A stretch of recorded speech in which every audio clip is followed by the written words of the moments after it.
When you follow the money and power behind the headlines, some stories are more disturbing than we're led to believe.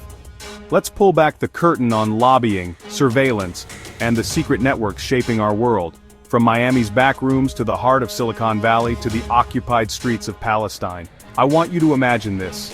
While major business moguls like the Desert family in Miami use their wealth and political connections to bend city policies, there's an even bigger game playing out at the global level. It's a game where arms manufacturers team up with media monopolies, pushing us toward endless war, and where lobbying is less about serving democracy and more about erasing it. Now look at Israel's infamous Shin and Unit 8200. Shin Bet's record of abusing Palestinian children, including allegations of sexual violence, almost never makes the news here. Meanwhile, Unit 8200's alumni don't just stay in the army.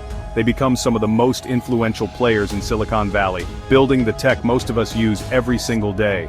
Journalists like Lee Camp, Chris Hedges, Abby Martin, and Miko Peled have all reported on how these networks export surveillance, then turn it on Americans. But it doesn't stop there.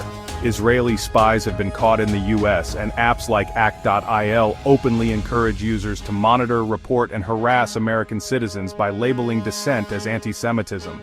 Canary Mission does the same, blacklisting students, activists, and even professors for speaking out. This is surveillance as crowdsourced intimidation. The normalization of violence is just as chilling.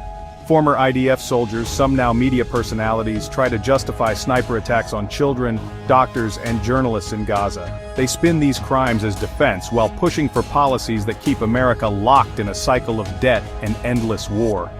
And then there's the hidden erasure, like the systematic intolerance toward Christians in Israel, and the near-total purge of Palestinian Christians in 1948, which mainstream media mostly ignores. Films like Tantura dare to break that silence, documenting the stories that power would rather you never hear.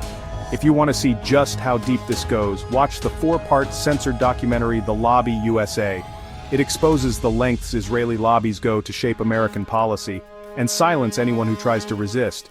Even articles like The Kings of Garbage show how business lobbying and media manipulation work hand in hand to keep those at the top in control. So, next time you hear calls for war, or see dissent being silenced online, ask yourself, who really benefits, and who's watching you?